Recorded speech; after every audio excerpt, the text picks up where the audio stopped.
you get IT Agile Certified Coach Certificate, which is a fantastic program. All right. So we're going to be talking about Agile vital signs, and the idea here is how to tell whether or not Agile is alive and well within your organization. So Agile really is a series of values and principles, as we know. It comes from the manifesto, but just as a reminder that the Agile Manifesto covers values and principles, not specific, although there are actually implied techniques implied here, it does not talk about specific things. Like it doesn't say do Scrum or do Kanban, do extreme programming or have a burn-up. It doesn't say any of that. It's just values and principles. So that really, the Agile Manifesto is what Agile is, right? It's much like democracy. It's not about installing the voting machines. You can install voting machines all you want. It doesn't mean that democracy will ensue. But if you want democracy, one of the things that people have found is that voting machines are helpful. So if you believe in the values and principles of Agile, people in the Agile community have found that it's useful to do things like Scrum and user stories and what have you. But just doing them on their own does not guarantee success. Right, so that's, when we talk about Agile here, that's really what we're talking about. Anything that supports the values and principles of the Agile Manifesto. So,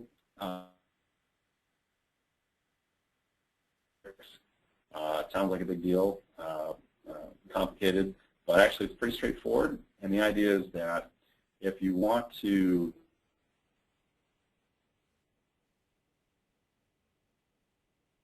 and some way to describe that. And while it's difficult to put principles and values into some kind of matrix and come up with some kind of number, the way that we've approached this is that there's a whole bunch of different things that you can use as indicators. Right? So, for instance, with a stand-up, just because you're doing a stand-up doesn't necessarily mean you're going to be successful with Agile. And just because you don't have a stand-up doesn't mean you're going to be unsuccessful. However, it turns out that in practice, a stand-up is a good indicator of whether you're Agile or not. And it's not just that you're doing a stand-up, it's how are you doing the stand-up. So, so as an example, there's a whole bunch of different indicators, and you can get the you can download the maturity matrix, which we'll show you in a moment where to download that. If you're not doing something like a stand-up, whether it's a check-in or some kind of daily interaction, it's going to hold your Agile adoption back. You might be in transition to something sustainable, though not necessarily Agile. Right? So getting the stand-up and getting the value and trying to get it to a sustainable level, because really that's you holding that in place. And you get all kinds of things going against you. So what does sustainable mean for a stand-up? For instance, it would mean that 80% of the time you've got the team showing up and the meeting is less than 20 minutes, that real impediments are regularly raised, you're focusing on the team stories, and the team wants to be there. They understand it's for them, not for somebody doing project status. Right? So in that case, it's sustainable, though it's not necessarily Agile. Right? So Agile in this case would be that not only are they doing a nice stand-up, but at some point in the stand-up, people realize either, you know what, we're on target for this iteration, having a shippable increment of product, or we're not. And if we're not, what are we going to do about it? All right, we'll talk more about stand-up soon, but that's the basic idea. So of these indicators. So here's an example current state. You might look across all the indicators and see, okay, we're on the organizational side, we've got a few things holding us back. Team dynamics, we're doing pretty good. The way the goals, see where you are now, do status on your adoption, and it helps everybody understand where the team is headed, where the organization is headed, to set common goals, and to give updates on how things are going. Because if, as the Cheshire Cat said, if you don't know where if you have no destination in mind, then any path will do. So what this looks like, there are 50 different indicators at the organization. Actually, there's more like 60 now. It seems like a lot, but really once you get into it, you'll see it's not that much really. At the organization and team levels, you can have teams do it themselves, a self-assessment. That can be really good for a retrospective, for people to sign up for what do they want to do on a team improvement backlog or something like that. You know, again, as I said, where are we going to get to, and how are we doing? And you can grab that off our website. There's the address right there, and this will be recorded as well, so you can pick it up in the recording, or you can just go to our website and find it. So, one of the indicators of agility is pretty much any team that's not past the norming stage. Right, so you get a bunch of folks thrown together, you get a little bit of this, a little bit of that, and is it acting as a real team, or is it Franken team? And unfortunately, most teams are Franken teams. What have you, and then they go through forming, storming, and norming, but do they ever get to performing? Right? So if the project goes for, say, 3 months, then what you might find is they've started to get into norming, but not yet hit performing. So that's something to think about. So one of the things that indicates Agile success is whether or not teams are long-standing. Another indicator of whether you're succeeding or not is to take a look at where you are using the maturity matrix. So here's an example of visualization of what people often say and how it's translated. So sometimes I'll talk to people and they'll say, we're doing Scrum. And I'll say, oh, that's great. So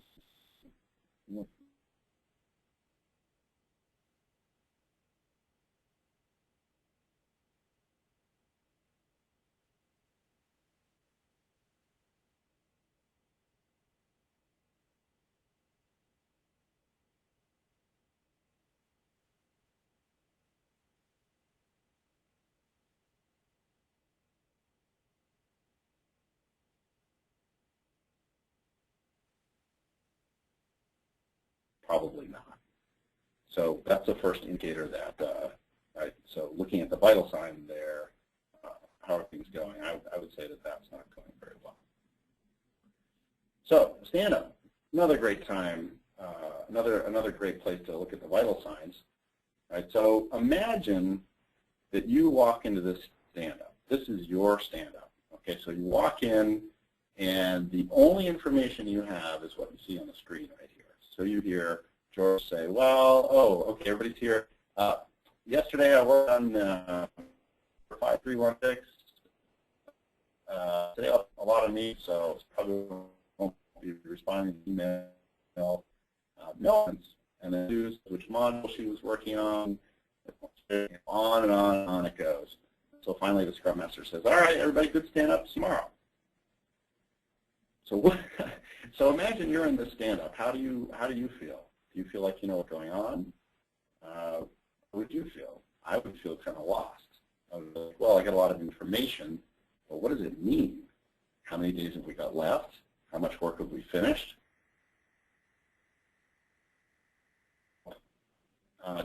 Do we really have, like, nobody had any impediments, but do we know that we're going to ship or have something shippable at the end of the iteration, whether we ship or not? It's impossible to tell from this.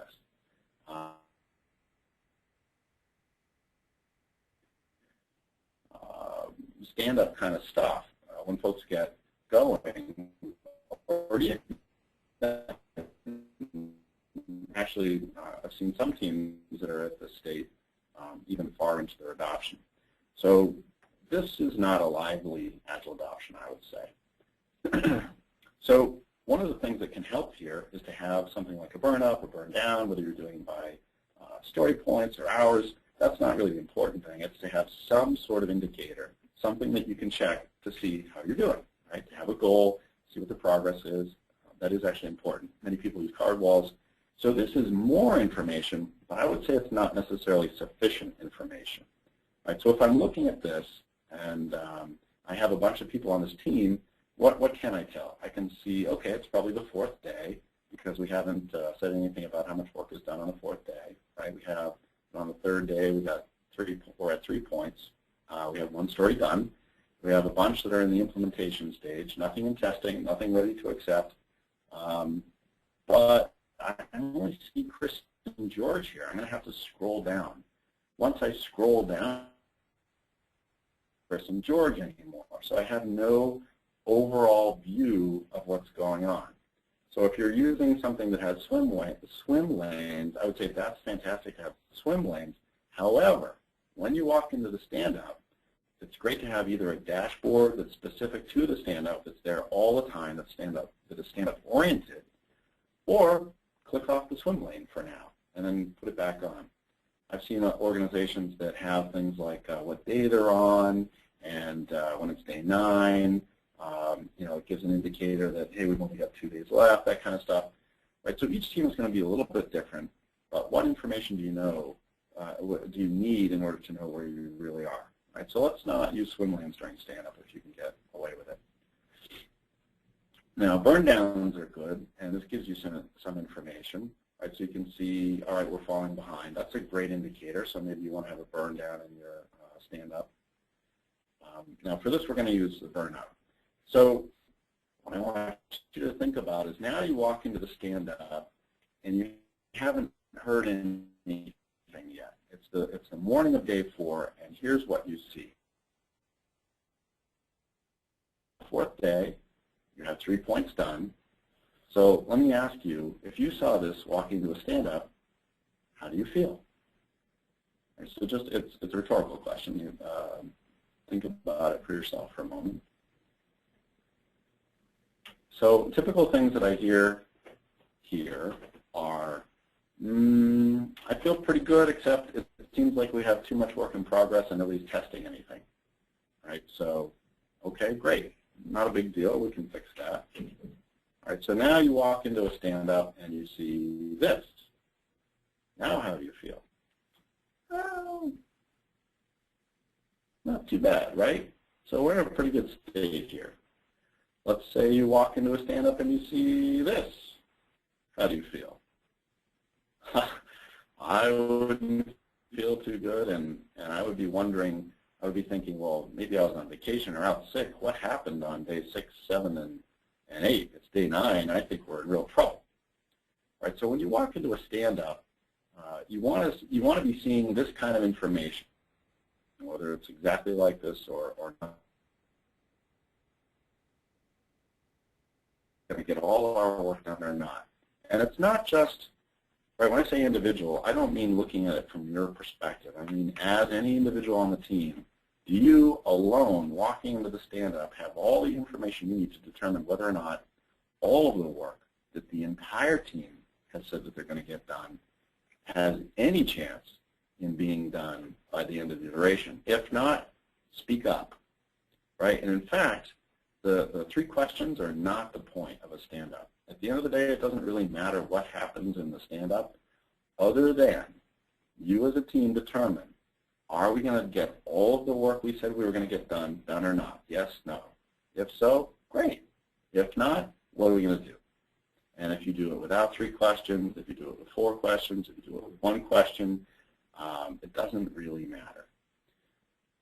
But if you do not have the feeling at some point within the stand-up that you're going to make it or not, then I would say, right, that's like a doctor looking at the pulse and saying, wow, I'm very concerned about this patient.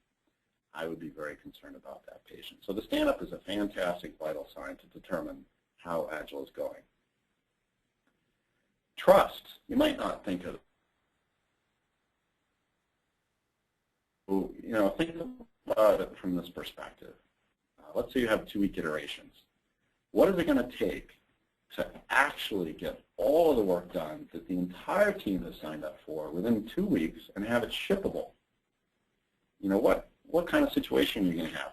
If you have a team where nobody trusts anybody, nobody asks for help, nobody's suggestions are listened to, there's a lot of friction, what is the likelihood that you're going to get that work done? I would say pretty close to 0. Unless you got somebody, riding herd on you, then pretty low chances. So trust is actually very important.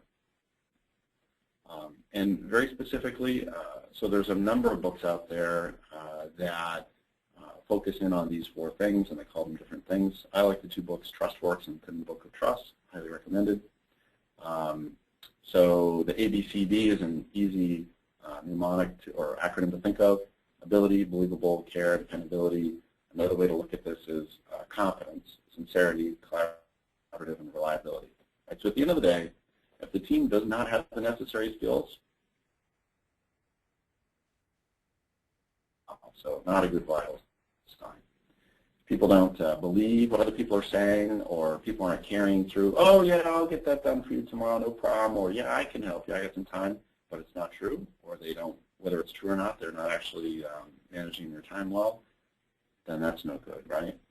If somebody says, hey, I need help, and nobody steps forward, that's no good. So these are the things that are behind trust.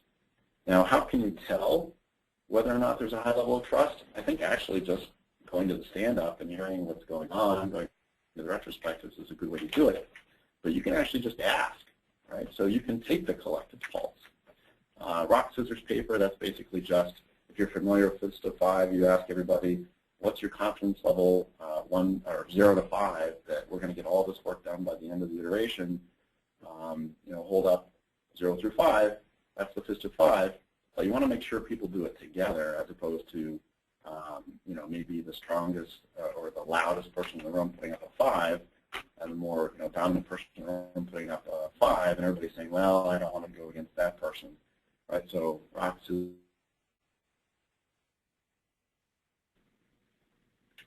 you can do secret ballot. You don't necessarily have to do secret ballot, but if you feel like there's a lot of distrust, you might want to go in that direction, so it's anonymous. And you want to be prepared for that, so if you get the trust is very low and people didn't realize it, that actually can have a negative effect on the team. So you want to introduce this or take that pulse very carefully. If you're the Scrum Master or Agile coach, you might want to consider asking on a one-off basis or one-on-one basis so that you get that feeling, and then if it's really a problem, think about how am I going to address that without necessarily getting anybody upset. Other questions you can ask at the stand-up, and actually these work both for the stand-up and retrospective, what's your morale like, right? So quality's up, speed is up, velocity is up, but everybody's unhappy, that's no good. Everybody's happy, but defect count is much higher than expected, or product is very unhappy, that's no good either, right? We need a good balance between morale, quality, productivity, and value. So another question you can ask is, and I think this is actually one of the most important, according to our definition of done, hopefully I have a definition of done, at the end of the iteration. Same for the retrospective. At the stand-up, you don't have a lot of time to discuss this. This is just getting the pulse.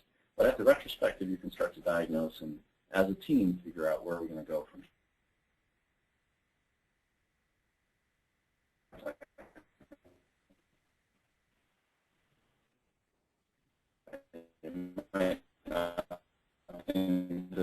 There's any sort of vital signs here, but let's look at product planning. So one thing, and this may seem obvious, but I can't tell you how many teams I've gone to, and the meetings are actually not in the right order. So one vital sign to look for is that there is a real Agile feedback loop in place, right? So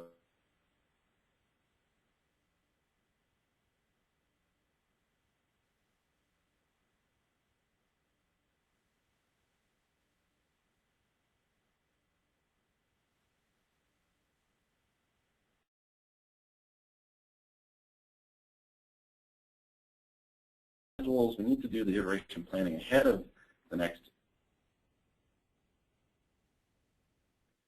no big deal, and then we can do the iteration review and then the retrospective. But that gets things out of order, right? It's a problem.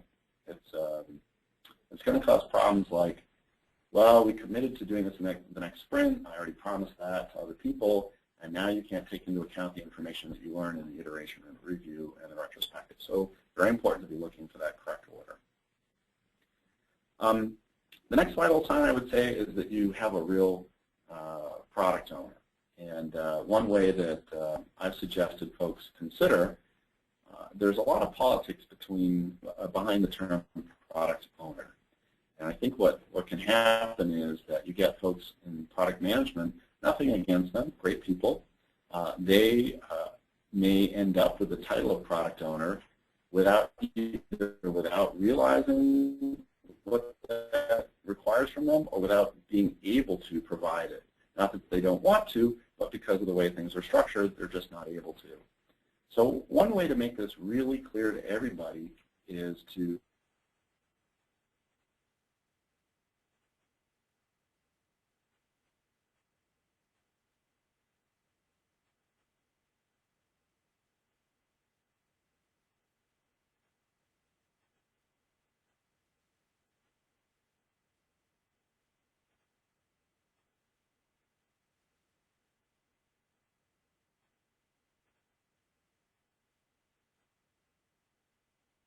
iteration planning meetings, right? So it is a vital sign that somebody is actually doing that, right? If not, that's a problem.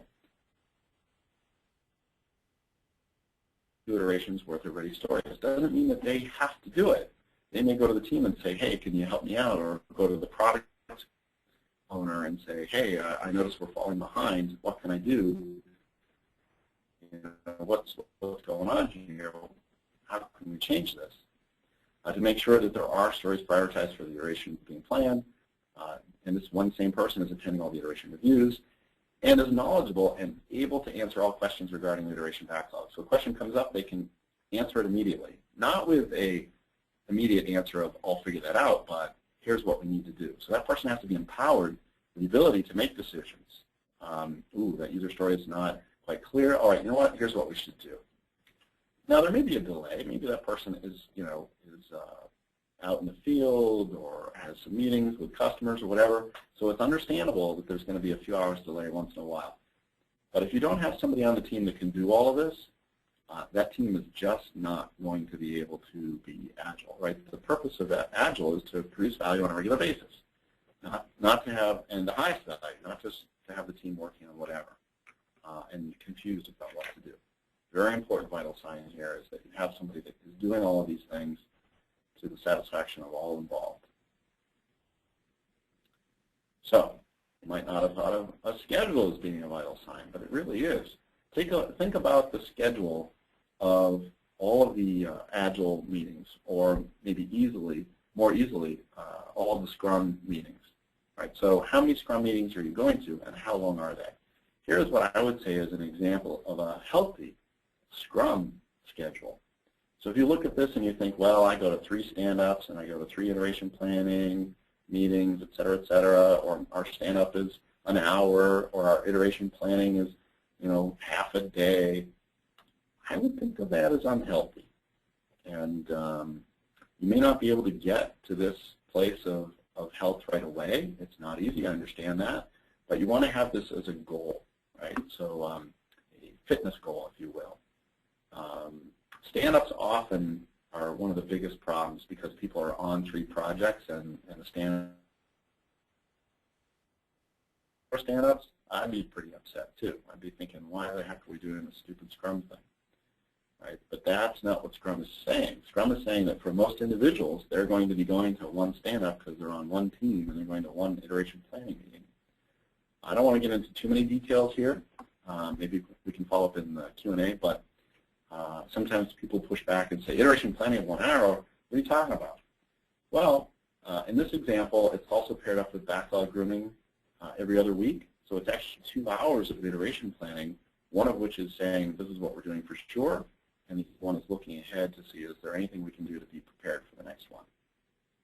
The other thing is in iteration planning and backlog grooming, we're not trying to figure out how we're going to get this work done. We're trying to decide, can we do it as a team? About how much work is this, estimating, is it ready, all of that kind of stuff. And ballpark, what size is it? If you got the whole team sitting around talking about design decisions and all that, that's really not iteration planning. That's more of a design meeting or something like that. Really, at the end of the day, whoever's going to be doing a story is the person that should be doing help if they need it. Okay, so regular checkups, right? So you think about it with a dentist or a doctor, whether it's yourself or your kids, you go to regular checkups so that the doctor can take a look and say, oh, you know what, you're getting a little behind on this, I suggest this, I suggest that. Same thing for Agile, right? You want to make sure that somebody, doesn't necessarily matter who it is, but somebody is responsible for monitoring the Agile vital signs, whatever they are in your organization. For you, it might just be, do we have retrospectives? Do we have a star? Make sure somebody is responsible for monitoring and seeing how we're doing. And what is a sign of health from your perspective? What's a sign of problems? And otherwise, you can end up in some place that you didn't want to be.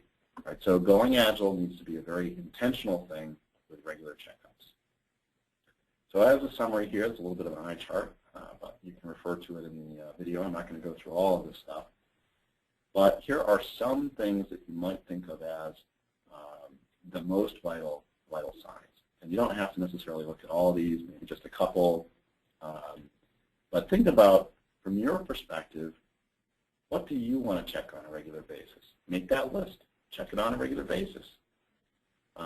This is my idea. This is what I'm thinking would be a good list. But for instance, in the maturity matrix, there's 60 different things to choose from. Maybe you have an idea of something that's better for your organization, and that's great. The important thing here is that you've got something, you're checking it on a regular basis. All right, well, that's the material I wanted to cover. We'll move to Q&A in a moment.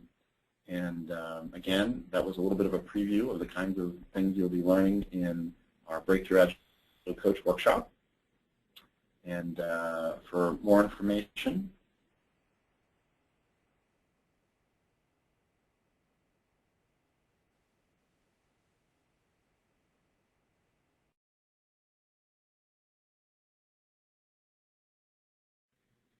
I see we have a question on where to get the maturity matrix. You can go to our main page, scroll down, and you'll find the, and then go to resources. All right, and let's see, what else have we got here? All right. There's a question here that says, are you saying not to ask the 3 questions in the stand-up? No. I'm just saying that just because you ask the 3 questions, what have you done for the team since the last stand-up? What are you going to do for the team today? What impediments? Those are great, but they're an example of how to find out whether or not you're going to really be shipping what you committed to or signed up for that iteration. Okay, let's take a look. Let's see what's another good one here. Well, they're all good, but let's see here. Are there different vital signs for mature teams who have already established good basic practices, i.e. meeting a schedule? Yeah, absolutely. Again, I would recommend taking a look at the maturity matrix. There's a lot to choose from there. For a mature team, another one that I've seen sometimes is carryover. People think of carryover as just a word to use. I think that's kind of a dirty word. How much carryover do we have? It should be as close to 0 as possible. That would be one. Are there action items coming out of the retrospective that are followed up on? If you look at the maturity matrix, it has, like I said, it goes from 0 to 4, and you can look at things along the column of either Agile or Ideal. So Ideal, for instance, would be a stretch goal. All right, let's see. I can't quite read that. Oh, you've set a max of 2 hours for iteration planning. Is that assuming 2-week iterations?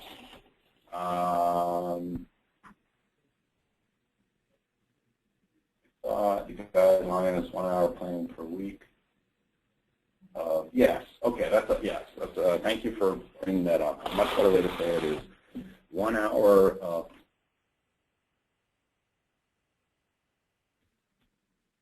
and as a goal. You might not start out there. Okay. And all right, I don't understand. Okay. So there's a question on the certification path. Just to repeat that, there aren't that many ways to become a certified Agile coach out there. There's certified Agile path, and basically there's 3 certifications you need, which is attending courses. There's 3 different courses. And then the final step is to go through a gate review, which is to talk to a panel of industry experts that will ask you some questions. You need to prepare a video for that, and then there'll be some live coaching. And there's a separate charge for that through IC Agile. Let's see. A slide early on with current state. Can you bring that up? Yep, sure.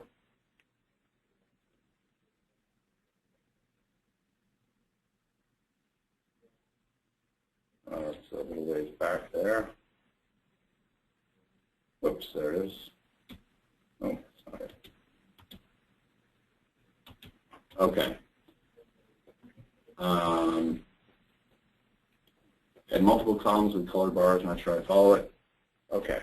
All right. So what that's the 0 through 4 basically is impeded, in transition, sustainable, agile, and ideal.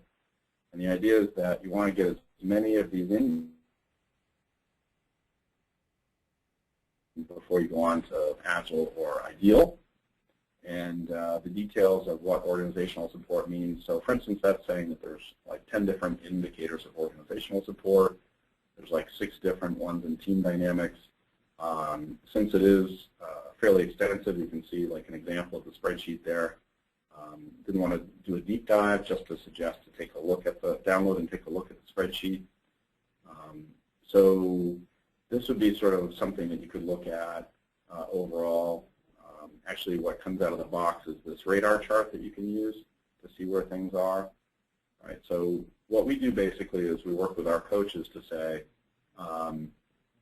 let's try to get as many things to the sustainable level as possible so that rather than you keeping the team there, the team is doing it themselves, and then you can work with them to go even further. Okay, I think we have plenty of time here for questions, but we'll take another minute or 2 to see if some more questions come in. And there. All right, so if you had a question, we didn't get to it for some reason. If you want to repeat it, that's fine. Or if you asked a question and you feel like it wasn't complete.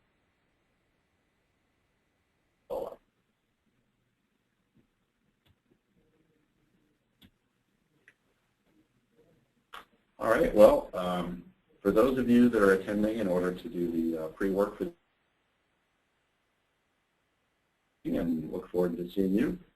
For those of you that have just come in for this webinar, it's great to have you here, and hope to see you again at a future webinar or workshop, and have a great rest of your day.